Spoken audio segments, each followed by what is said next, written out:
Hello, this is the Dika Life channel. I am, accordingly, Vitaly Dika. Today our guest is energy expert Oleg Popenko. Oleg, hello.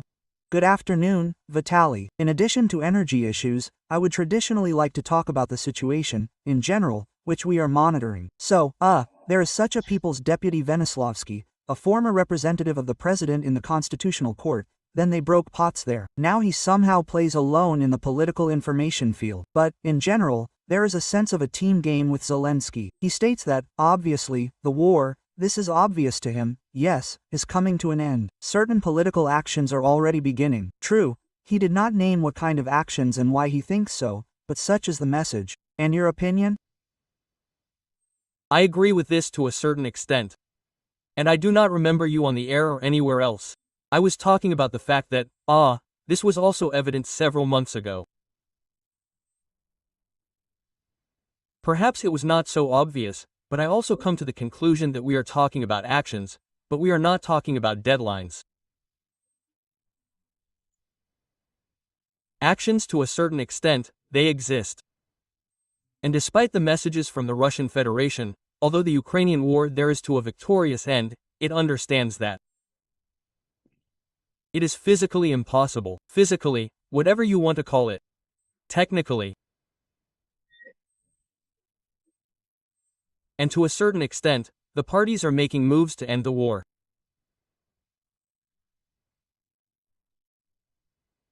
The question of deadlines, because deadlines for ending the war have already been named at least several times.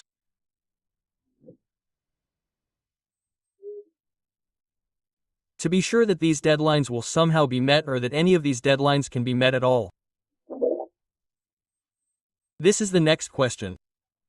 The fact that movement to a certain extent, it can be very slow. Here is a step, small steps, movement to the right, movement to the left, but they come from a deadline, you understand, this is something completely different. Well, I would like to clarify, Oleg, the thing is that, well, if we believe Venislavsky, some milestones should be obvious, right? Here's the road to peace and some milestones that let us understand that, in general, contacts have some effect. I am talking between the Ukrainian and Russian sides. It is strange. Peskov spoke literally 2 days ago and said that everything is on hold. While there are no prospects for a meeting between Zelensky and Putin, nothing is expected. Well, and, in general, everything is in that tone. In the West, they began to say, well, then, if not, then we still need to organize a trilateral meeting. So I would like to know your opinion. Who to believe? Who is openly lying, and who is really telling the truth? You can't trust anyone. This is politics. As Mueller said, you can't trust anyone, but you can trust me. Remember, this is an old Soviet film? Let's do it this way. I will immediately tell myself that this is from Liozny's film, 17th of Spring. And when you recite this character, yes, here, I want to say, it will cause some hotheads to react. Yes, please. Yes. Yes, that's what I'm talking about. This is Liozny's film of the 17th Dune of Spring, an old Soviet film, one of the masterpieces of the actors, the quality and everything else. And you can't trust anyone, you can trust me, respectively. Well, you can't trust any of them, of course. None of them will tell the truth.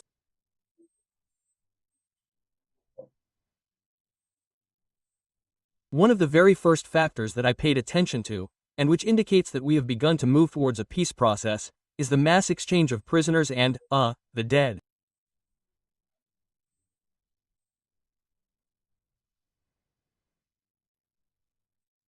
This is always, in most cases, before the start of the peace process, this is a mandatory fact for both sides. Therefore, this is the first thing I paid attention to.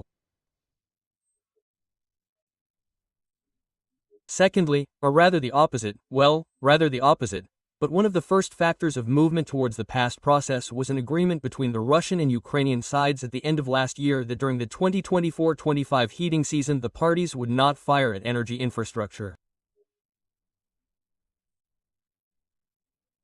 And then a certain list of objects was adopted where it was forbidden to fire. This is also a factor of movement towards a meager process. But I emphasize once again, the stages are about the timing.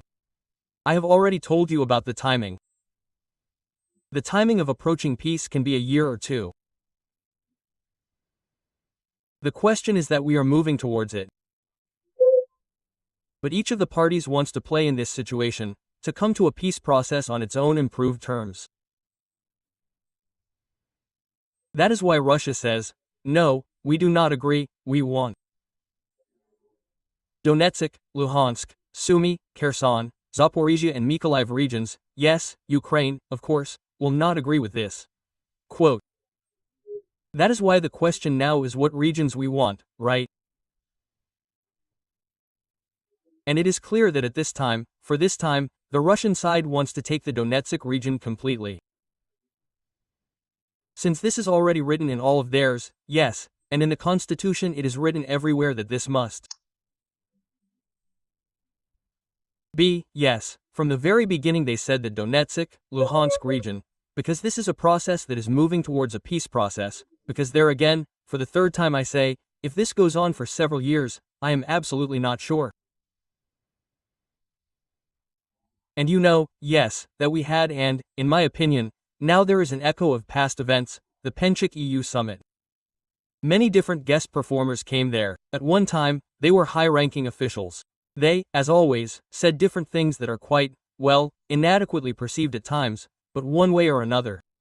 But I would like you to comment on several stories or moments. So, speaking at the opening of the next forum, Penchik compared Zelensky with Khmelnytsky.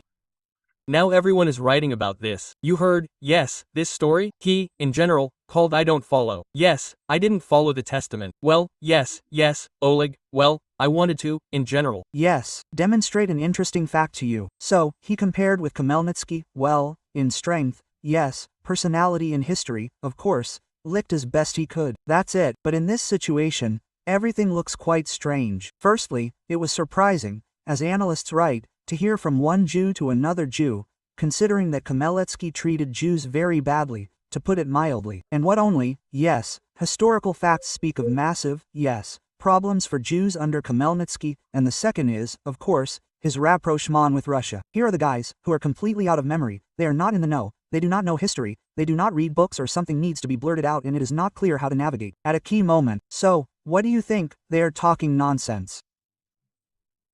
Well, to a certain extent, yes, let's say it was to a certain extent a hit in the crossbar, when you start comparing historical figures.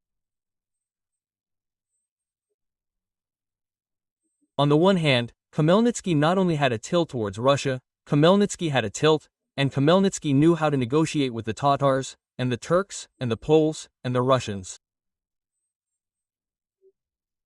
And, as if Khmelnytsky really was such a statesman. Well, it's difficult. Well, as if, yes, he had a period when he slaughtered both the Poles and the Jews, whoever he didn't slaughter. It was, as they say, the 15th century. Let's say the 17th.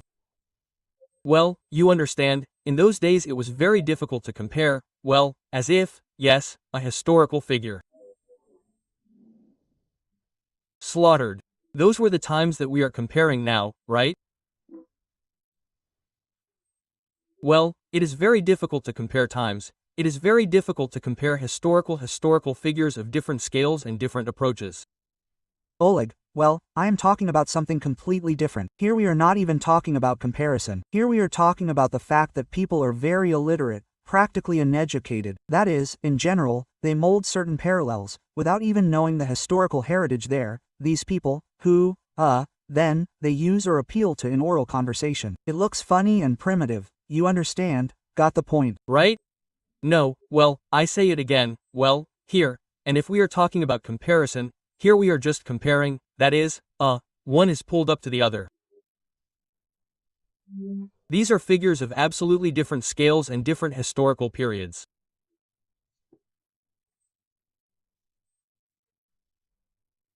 In principle, as a person who was once obsessed with history, while graduating from the history department of the Poltava State Pedagogical Institute back in Soviet times, I will tell you, it is basically impossible to compare historical figures of different periods.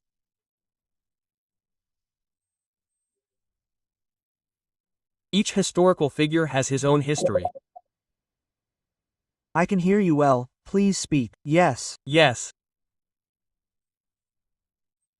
Each historical figure has such a big, big, such, rather dark period that, well, there is no point in doing this at all. It is necessary to study his legacy, in principle. Well, you can't compare anyone under any circumstances. Well, that's what I'm talking about, that is, about the competence of people who operate with certain historical facts, having no idea about them at all. Well, there's one more incident that I wanted you to comment on, then we'll go over energy issues through the prism of the events in Ukraine, because it's very important. Well, we've gathered, yes, guys, there are representatives of countries that now call themselves a coalition of those who want to do this. Yes, some have arrived, former high-ranking officials. Well, Johnson has arrived, yes, the contingent is very important for Ukraine. Zelensky systematically says that it is necessary for military personnel from various European countries to be present, and the Europeans might decide to do this someday, although they don't show it, but they look to the US, and the US doesn't seem to give the go-ahead, because it understands that this issue needs to be settled with Russia. So, Johnson is both an enemy and a friend, and again an enemy and again a friend of Ukraine. The attitude towards him is constantly changing there. In Kyiv, he believes, and a number of other cities in Ukraine, there are enough hotels to accommodate coalition forces who want to. Wow! That is, they will be housing representatives in hotels. This makes me smile. Well, sorry, of course, but this is just something with something. Next, well, how many models are there? Yes, there. And how many can be bought by the room? Yes, there, with the state budget. So, in Grandma's apartments. By the way, yes. And by the way, yes, Vitaly will cope with utilities, yes. By the way, yes, and they will pay for utilities better than some of those who rent from us. You understand? Johnson from a state politician, he was a state politician after all, turned to a certain extent to a showman. And his desire to return to power is so strong that he, and to a greater extent, works on recognizability, although his excellent recognizability, so that, well, here Chongson said, yes, they're on the number, I don't know, on the number of his citations on the network, than on some kind of reality. After all, his last 6 months, a year of his statements, they have absolutely no serious significance. He arrives, that is, he arrived, hooray, everyone raised our flag. Johnson visited, that's it, hooray, Johnson left, nothing changes. He does not influence the processes now. He is engaged purely in his own political campaign. That's all. I want to say that there is such an idea, which is confirmed by the allegedly documented fraudulent investigations, that these guys from Europe do not come to us for free for the EU summit, but probably have some kind of fee. Accordingly, he came, of course. This is not the first time, they are already talking and writing about it. Every single one who comes. At least for the EU summit. And the Chinese actors who came to Lviv there, yes, those who came from Hollywood came. All of them did not come here for free. None of them were involved in charity work here. They are not completely up to come under fire from the court and for free. By the way, an interesting point. Trump's team stated that allegedly some of the visits of the so-called Hollywood stars were sponsored by USAID. And this was another reason to blow off the heads of everyone who was involved in losing money there.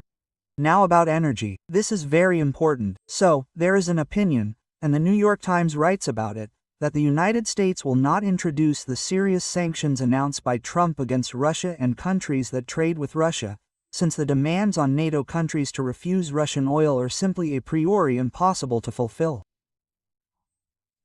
I would like to remind you that the largest buyers of Russian oil are 2 countries. These are Hungary and Turkey, and I will also remind you that there are buyers of Russian gas. This is practically all of Europe, despite the statement and assurance that they will act differently. So, will there be sanctions or not? Yes, it is impossible. Nobody, well, let's do it this way. And it is impossible to completely stop buying gas from the Russian Federation. I mean from the point of view of our European partners, the United States of America. Yes, I will say more. And also in August of 23rd, the United States of America bought Russian oil from Novorossiysk. And there's data there on the ship, there on the port, and so on. From Novorossiysk, the ship entered the Russian oil zone. I'm not even talking about the fact that Russian oil from the Far East is also moving towards American ports.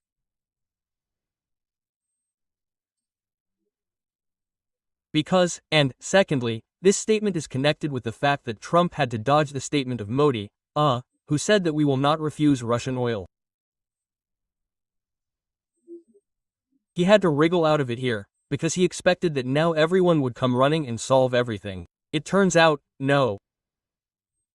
Because here at the same time, and here, they had to look for such a compromise answer. And from the point of view of gas, indeed, Turkey, Hungary, Slovakia, and at least 5 more countries buy gas, and the European Union buys LNG. Well, 5 are France, Belgium, Spain, and Germany buys through France. Because they can't buy Russian, but they can buy France. And if they buy the Netherlands too, then there will be more sanctions.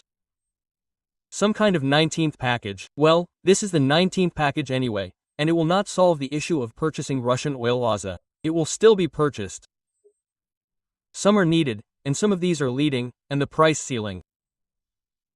That is, now the price ceiling for Russian oil has fallen and fallen, well, quite decently. And therefore, as if the talk is about the fact that, well, theoretically it can move even further, and the ceiling can theoretically be introduced, because a ceiling for the purchase of Russian gas will be introduced. Yes, the topic is very relevant. I think that we will touch on it again and again. Well, by the way, Vitaly, I will add. And this week, British Petroleum signed very large contracts with both a Turkish state company and a Hungarian one for the sale of American gas. And therefore, LNG, yes, am I right in understanding? Yes. Yes. They will buy American LNG, therefore, one of the ways for you, to displace Russian gas from European markets. You see, Americans, how yes, we say, sanctions, sanctions, sanctions.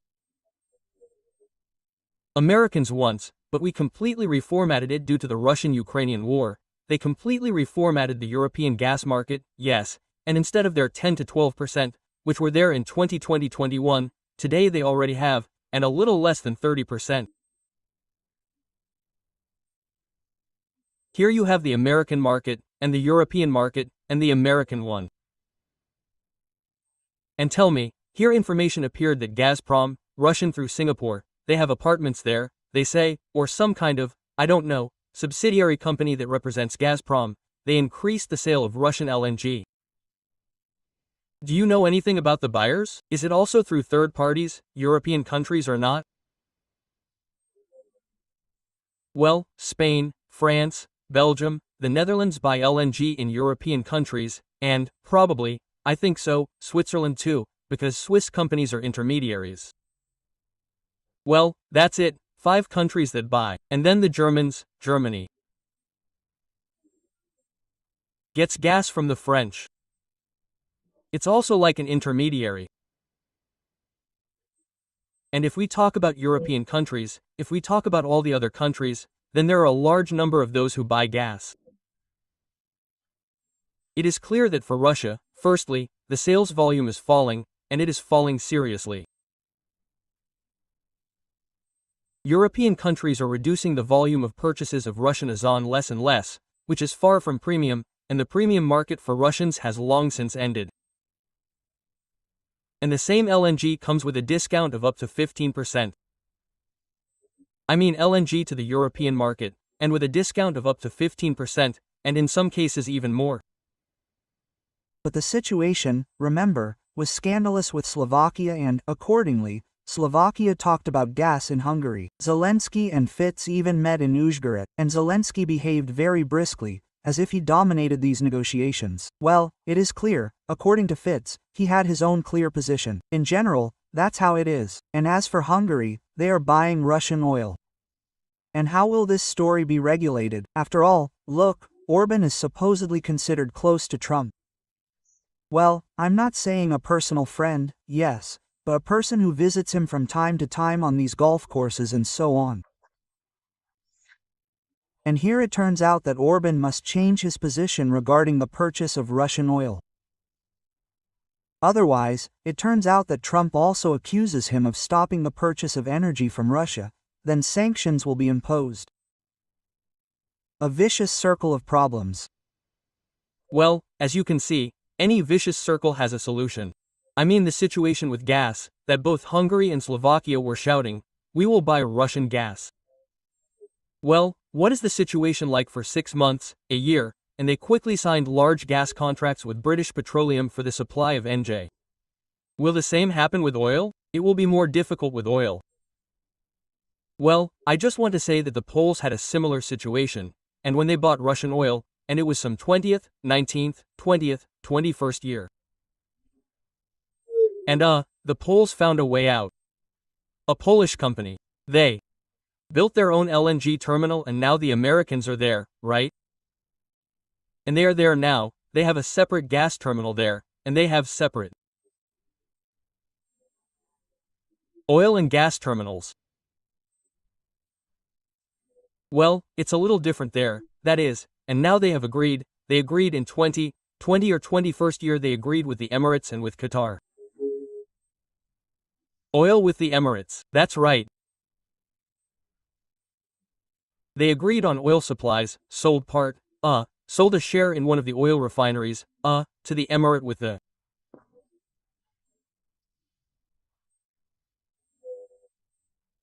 fact that they would provide the Poles with oil for 30 years.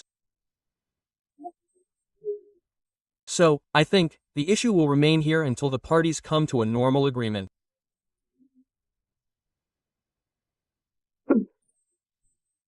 That is, well, no, in this situation there is no solution that could not be found.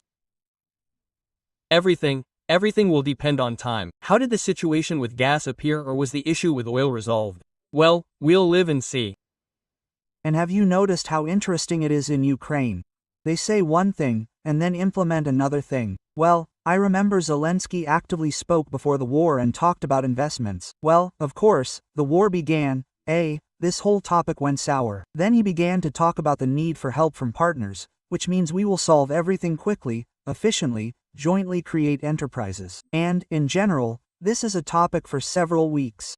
And then I read a vivid example and, by the way, a very complex one, how demagogy and beautiful presentations differ from reality. So, the plant that was going to build a metal in Ukraine, only after 13 months they received the right to the land. Now it will take years to formalize access to electricity, and another 6 months to access water supply and drainage. Well, in short, I'm trolling, of course, but at least the production will be unknown when. How can this be explained? And what is this anyway? 13 months just to get the right to the land. Oh, in Ukraine. First of all, I would divide any application of any, and everything that is connected with politics either indirectly or directly, I would divide it by 3 or 4.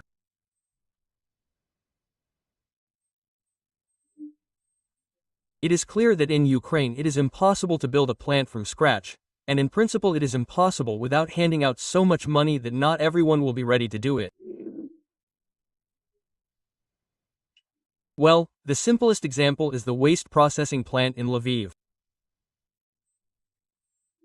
The most European mayor, the European Bank for Reconstruction and Development held a competition, and a Polish company won this competition.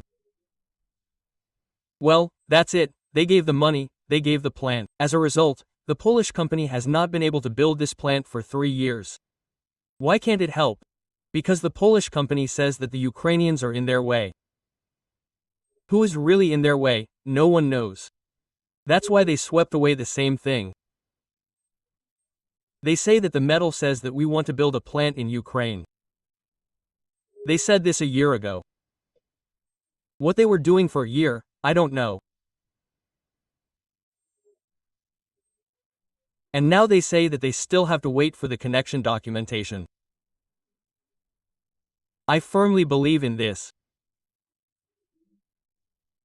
That in Ukraine you have to wait a year, make a technical project, make technical documentation for the connection, then the regional energy company will increase the capacity, they need to finish building separate lines and transformer substations, and the regional energy company is such an honor. We don't have people, we don't have money, and we have nothing. Then it will turn out that the water utility has no money to, connect the water. And the owner of the water utility, the local government will say, but we don't have money to finance the water utility, or we need to make a decision at a session, and our session will be in 2 months, and only after the session in 2 months, we need to do all this. I believe in all of this too. Well, this is our reality in Ukraine. Nobody gives a damn, war or not, whether to build something or not, well, nobody will do anything. Well, I just want to remind you that in 2023, local governments with the KOPM, decided to build 14 stadiums during the war, so, well, this is the Ukrainian reality. For some it's war, for others it's their own mother. Yeah, well, who gives a damn that it needs to be done quickly, that we need to come to the session, everyone raise their hands. Well, for now the water utility has no money, that it can be found.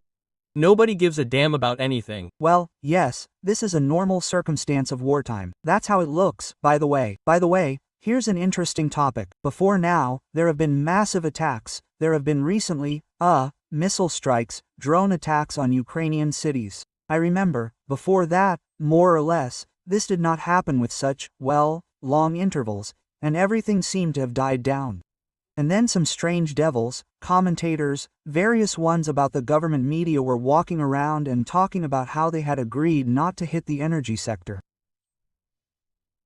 So, supposedly there is a gentleman's agreement, but in general, the process of protecting energy companies and energy systems is actively produced. Large amounts of money are allocated for this, and then, as active massive attacks began, they crawled out again and said, it turns out that it is not about money. It is generally impossible to protect the Ukrainian energy system from missile incoming and drone strikes. Like, we should perceive this and swallow it as an ordinary option. Quote, and how would you comment on this situation? I do not want to name names, but these are quite famous people who often appear. Let's get started, shall we? What can be protected and what cannot be protected? And, for example, the conversation about the fact that it is possible to protect generation, I mean the generation itself, hydroelectric power plants, and thermal power plants or nuclear power plants. They can be protected only with the help of air defense. That's all. There are no other options to build a dome over a nuclear power plant. It is a dome in itself. But it is impossible to protect it. That's all. And there is a second row of objects. These are Ukrenergo objects. These are transformer substations and PP. It is impossible to protect a PP power line, a high voltage power line, from shelling. Period. Transformer station. There are 4 levels of protection at transformer stations. The 4th level is when they build a dome there from the transformers of the Pisanians. What options are there around the world? They are not implemented everywhere, they are not implemented differently. By the way, in Ukraine, the option is that all small type transformer substations, small and medium type regional ones, should be underground. Such a bill was introduced back in 2006. This is for understanding in the whole world. For example, in Switzerland you will not find a transformer substation on the ground. Well, most of them there, well, I mean small and medium. That is, you drive on the highway there or in the city, they are all underground. In Ukraine, by the way, and in the same Kyiv there are 3 substations that are underground. In Switzerland, the mountains are a little different. I understand, in the west, too, there are mountains there, you can do this, but on flat terrain it is difficult. Oh, yes, there are some peculiarities. That is, in Romania, they managed to install a 750 substation. This is a huge substation in Ukrenergo. They even managed to shove a 750 substation into the city. Yes, it was a huge expensive project. Well, this is also physically possible, but in Ukraine, they allocated 100 billion to protect the Ukrenergo substation, 20 billion were spent in a year. And at the same time only about 20% were installed. On 20% of substations, the first and second levels of protection. The first and second levels are anti-drone protection nets. And the first level is bags, the second level is nets. Special anti-drone protection is stretched on top.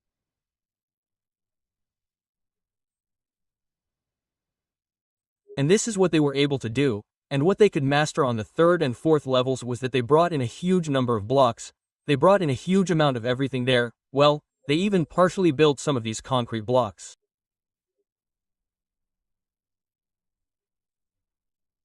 And the former Prime Minister Miguel posted these photos. There is even a partial dome on one of the substations. But none of these facilities are finished. And our partners came and said that there is no need to do any more protection. You have done what you have done, there is no need to do any more protection. This was last year. I posted this information and that was the end of it. Therefore, we are not talking about, even some kind of systemic work. Not all of our facilities are protected. Even protected by anti-drone nets, not to mention, more serious protection.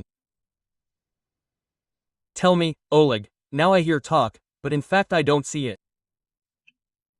I also kind of visit stores, I see how much the systems cost, and those that accumulate electricity. Well, there is no such excitement, but still, in the information space they actively say that the winter will be very difficult. I'm not talking about the deputies, and there I remember some special characters who, therefore, frighten everyone. Like, there will be a problem with heating, with electricity, the government must do something. But is everything so critical?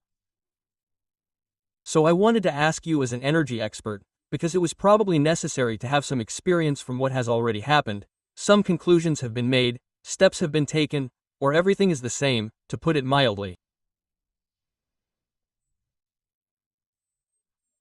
Look, Ukraine entered the war with a certain reserve. And with a certain reserve.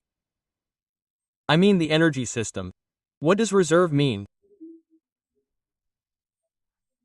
We had the capabilities, we have a divided system of power transmission, and a large number of transformer substations that could be switched in a timely manner and redirect electricity along different routes. There was a reserve of power transmission capacity throughout Ukraine. Very highly qualified personnel who worked in Ukrenergo. And the power management system itself, synchronization between regions, all this worked. So, imagine that a huge number of hits, destruction, transformer substations, power lines, all this led to a huge weakening of our energy system. We lost, in addition to what we lost, well, let's say, quite serious damage was inflicted on our Ukrenergo system, we lost a large amount of generation. And we restored generation, I mean the trillion TAs. We, safely lost it for the second time. Literally a year later we spent 1.2 billion hryvnia and lost it. Why the hell did we restore it? Well, we have to be idiots. That is, we spent 500 million hryvnia to restore it and safely, so that the Russian shaheeds would bomb it. Well, there is absolutely no logic in these movements, in this thinking, in this approach, because, well, it was clear that it would be destroyed a second time. What was the point of launching it? Well, history is silent about this. And we have the same serious, huge problem with the heat and power utilities. Destruction occurred at all levels, and given the fact that nothing happened until 2020 and nothing was done until 2022. I take 2020 as a starting point because COVID began. And then the heat and power utilities did not receive billions of hryvnia. And plus the war began with its own problems. There is simply a huge problem with water utilities, debts, destruction, lack of major repairs. It is all connected together. That is why we approach this heating season of 25 to 26 with huge big problems, but which will cost with each passing year. They cost even more than their restoration would have cost earlier. Plus, gas production has been destroyed. We have lost 60 to 65% of Ukrainian gas production there. We have lost the gas distribution system. Zaporizhia region, Khmelnytsky, Poltava region, Lviv have been hit by our gas storage facilities multiple times. All this together has seriously weakened our common energy system. That is why we must be prepared not only for power outages, which goes without saying, but also Sumy region, and Shaska, Shotsinsky district, Sumy district, outages on, there are 12, 14, 16, they were disconnected for a day. Why is Lozovaya without 40,000 people without power? Dnipro sat for several days, the whole district of Dnipro, there were outages for 12 hours. This is reality, we must be prepared for this. Kherson, Nikolaev, Odessa are in great question about the heating season in terms of power outages. Dnipro Kharkov, the entire frontline zone, this will definitely be under will be waiting for power outages.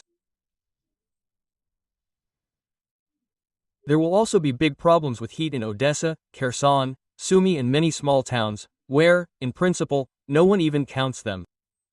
Well, they turned off the heat and turned it off. This will be due to the technical part and the lack of gas. The weather conditions that will develop during this autumn-winter period will directly affect how we go through it.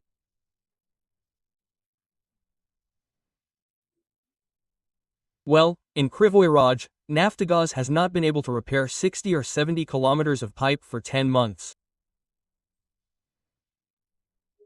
The boiler house, which should be responsible for the supply of heat to Kryvyi Rog, has not been launched in 10 months. And the Ministry of Community Development directly says, Naftogaz is disrupting preparations for the heating season. That's it. Well, what can we talk about? What kind of, business, the number of hits in sums in tets per year, for this 25th year, was 7 or 8. Okay, we'll rest there a couple of 3 more hits, and the city will remain, half the city will remain without heat. There is a boiler house and there is tets, so the situation in Ukraine looks very, very bad. Well, plus, do not forget, we do not have enough gas, then there is not enough gas. Well, according to my calculations, even to reach that digital figure, which Naftogaz and the Ministry of Energy promise, 13.2 billion. We cannot reach that figure. According to my calculations, we will receive on November 1st, as our officials promise, we will receive 12.5 billion. We need 13.2. But last year, with a very warm winter, 13.2 billion was enough for us right up until the 1st, and until February 1st. And then what to do?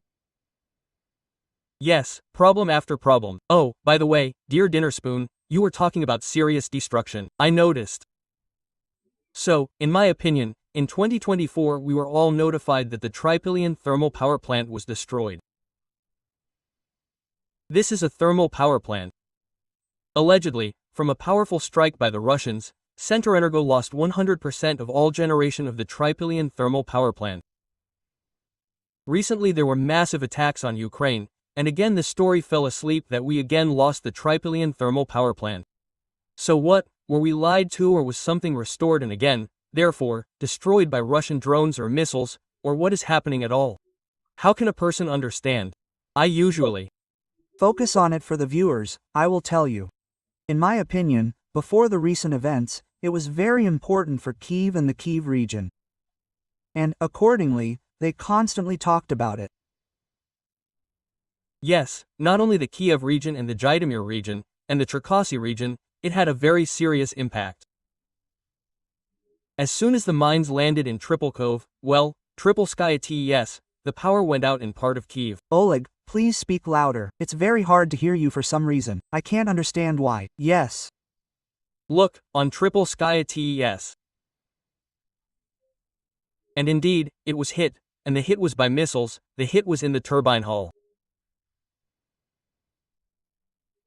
And this is the main center of Triple-Skaya TES in this situation. Well, how serious was the damage there? Well, a missile hit the turbine hull. Extremely serious. And the fact that money was allocated for its restoration, Triple-Skaya. This is also a fact. It was several months after it was hit, the cabinet of ministers allocated and there was a publication there, all this was allocated 1.2 billion. It was restored, but they didn't write about it publicly. And I'll tell you, and thank God. Thank God that there was no need to write about it, because it didn't need to be restored. Well, that's another question. Was it restored or launched? Obviously, it had been working for several months. Well, and to determine the work of the test, well, it is elementary for any satellite. They would not need from the pipe here, no need to send any reconnaissance aircraft for the test. Any satellite flying over the territory of Ukraine can determine for itself by the smoke from the pipe and by the coordinates. If rockets flew there, then it is already clear that it was there. Well, or there by the amount of coal that was brought to the station. As soon as you see mountains of coal near the station, then this means that it is either launched or planned to be launched. Well, everything is very simple here. There is none of this here, because ours did not say about it, that they are repairing it. Well, thank God, it is still tracked in the news, that you understand. This explains a lot. Now, as I understand it, I got an answer to my question. Obviously, something was happening. We just were not aware of it. Well, you know, when even Wikipedia says that on the 11th, there is some month, I will tell you the exact month, April 11th, 2024, it was completely destroyed and cannot be restored. And we kind of already knew about it. And then information appears again a year later that it turned out to be working and was attacked again. This is surprising. Well, one more question I would like to ask you. And you know that now many are very actively following the confrontation between the central government and local authorities. Klitschko is under serious pressure, and then, through, as I understand it, a decision made by the Cabinet of Ministers, supported by the Supreme Council, 8 billion hryvnias were taken from him. Am I right in naming the number? Yes. He is, of course, in shock. He thinks that this is just theft, and this money should go to the city. Because it is necessary to compensate for the holes, and there are a colossal number of holes in the Kiev economy. I understand the political background, but still economically. How can this be explained? You explained it yourself. This is a political struggle. This is, well, there is nothing here. On the one hand, Klitsch did not spend this money, let's say, anywhere. 8 billion in free money lying in the account during the war. And taking this into account, 1,000 apartment buildings since the 22nd year cannot even undergo maintenance and they cannot be restored. Well, this is a crime from Klitschko's point of view. Well, on the other hand, I understand perfectly well that the central government took their money and directed it to actually this is more of a political decision than an economic one. Here. Excuse me, but this is about a political decision, but there is a law, the law on local self-government, which implies that this taking of money, it entails serious consequences, since it is illegal in its essence. No, it is not illegal. If I am not mistaken, in 2023 amendments were made to the budget code, according to which the withdrawal of money, and from the local budget, it has a certain procedure. And as far as I remember, then it is not illegal there. Although, I think, we can now hear about different factors, but during the war they will find 1,000 ways to withdraw money and not give it back later. Well, once again, Vitaly, here I am not looking for justification for either country. They are worthy of each other. The only question is that on the one hand Klitschko this money, and for 4 years he could not repair people's houses, while raising the cost of servicing apartment buildings twice, yes, and these 8 billion to tell, we would have sent them to the army, there, somewhere else.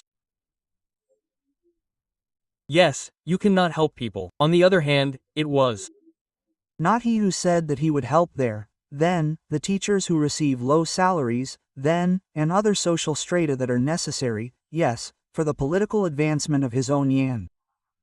Well, that's just me. Yes, we see how he helps. We see, and, for the whole of Kyiv, he raised the cost of servicing apartment buildings by 2 times. People paid 300 to 400 hryvnia. Now they pay 600 to 800. Here's the whole Klikov Kiev plant for you. Yes, Kyiv is in a terrible state. Even under Chernovetsky, there was at least some movement, although, even though I personally knew him, I had a rather strange attitude towards his friends in power and considered them slackers, but it turned out that there are even worse options. Well, that's my subjective opinion. And, by the way, an indicative moment. Such a cherry on the cake or such a dessert. Remember, Starostenko is a representative of, then, Klitschko and the party, as I understand it, of all this bureaucrat from Broad. She is a member of the Kyiv City Council. And she accidentally met a newly appointed stand-up comedian. Forgot his last name. Can you help me? Bakhmatov. Bakhmatov. Yes, Bakhmatov. Yes. Who, by strange circumstances, was first an advisor to Klitschko in his best times, then wandered off, quickly changed his tune and stuck to Zelensky. Well, Zelensky, in order to take revenge, on Klitschko, appointed a group or a number of officials there. Were district leaders. Well, this one got into the Desnyansky administration. Well, it is clear that he surprised everyone with his stupid statements, his stupid TikTok. I just watched and was shocked that one can be so mentally, in terms of presenting oneself. Sorry, but I'm just a journalist. I kind of have an idea of how it should be, but apparently, that's how he sees himself. But I was simply amazed at how he started making a scene. Starostenko, who came and, in my opinion, in the hall for the sake of the state administration or wherever, almost came to blows. But that's not even funny. The funny thing is that when he shouted, "You are talking to the president's man, damn him, to the president's man," you know, when he landed, it's understandable. I would like to ask you to comment on your impressions of such leaders from different sides of the political currents who are in power, even local ones. Oh, this is a disaster. That's why we live, excuse me, this is at least Kyiv, at least many other cities live in such a state. And there, well, it was ringing, ringing, if I'm not mistaken, either by the Kyiv bowl of the state administration. In my opinion, it was Starostenko, as a deputy who was elected, yes, she should have called something there, and idiot should have called. Well, in general, I don't remember. Yes, someone's ringing was. It was really a building of the district administration. Well, to be honest, it looks so pathetic. These analyses, statements are so stupid. Well, for me it's so, it's disgusting. Disgusting. In short, disgusting. It's really disgusting. That's enough. I found it on TikTok, and this passenger wrote that a random transit politician passenger, wrote that he started sorting things out with someone there. Well, it's understandable, probably to promote his own, but they show him the fact everywhere, they spit on him and don't perceive him as a serious, then, head of the district. So he decided to turn to me. What do you think, should I hire security at public expense?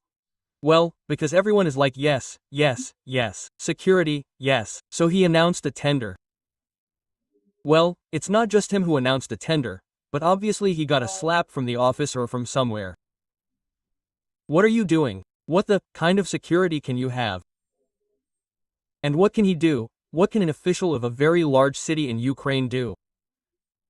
Let's do it this way. Troyeshchina is 500,000 people. What can a person do during a war? He walks around and pinches a market trader. He walks around the market and says, "You're trading here illegally." So he found himself doing this. Of course, they promised to give him, well, a beating, but they promised, they can beat me up, so I'll take security for myself. And he announced a tender. Of course, he got it in the neck. Basically, they said, "Well, you're okay, well, what do you want to think with your head?" He cancelled the tender, then decided to ask the people, but he went further. He is mentally limited, I already understand that, because he did not have enough sense to even think, is it worth doing this, when the whole country just chips in for volunteers, buys weapons, buys something there, radios help. This degenerate declares everything, and I, for the bank, for my security. Well, you have to be such an imbecile, specific, to think of this in this situation. Yes, I, for myself, for security, will declare. And besides, the weirdo drives. What does he drive there? I don't remember. He drives a poor or a poorish, right? Well, somehow, you're not poor, weirdo. Or are you pretending, but in reality the car is on credit or what? Or rented, yeah. Well, in general, these are my words. I understand you completely. The most amazing thing is, yes, indeed, when he announced this bank regarding the collection for his security, it caused bewilderment. Well, it's from that category. You put it very softly. Bewilderment, you put it very softly, really softly. Yes, I have to be soft and tolerant. But, by the way, it reminded me of this story that Chakalkin told.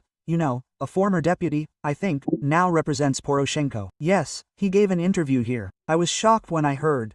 He said that my wife saw Pratula in one of the supermarkets, collecting money from the people for drones, the last thing they would give. There he even joined the collection, supposedly for some kind of small fund, so that there, if Nabu suspects or there are some claims, the anti-corruption court, so that bail could then be posted. They're even gathering on this. Well, at least such a story exists. So he was amazed, and his wife, that Pratula bought black caviar for 81,000 hryvnia. That's how poor the guys who collect money are now. And another one bought herself a new Mercedes for 61,000 for $1,000, $61,000, begging everyone to give the last for some military purposes. I can't imagine, if I dig, what can be found there. Do you agree with me or? Well, the end. Well, Pratula bought 3 apartments in the last year and a half. 3 apartments. What are we talking about? He says, I earned all this honestly, I had the right. Then why the hell does everyone pay you anyway, fund, so that you can buy 3 apartments for yourself?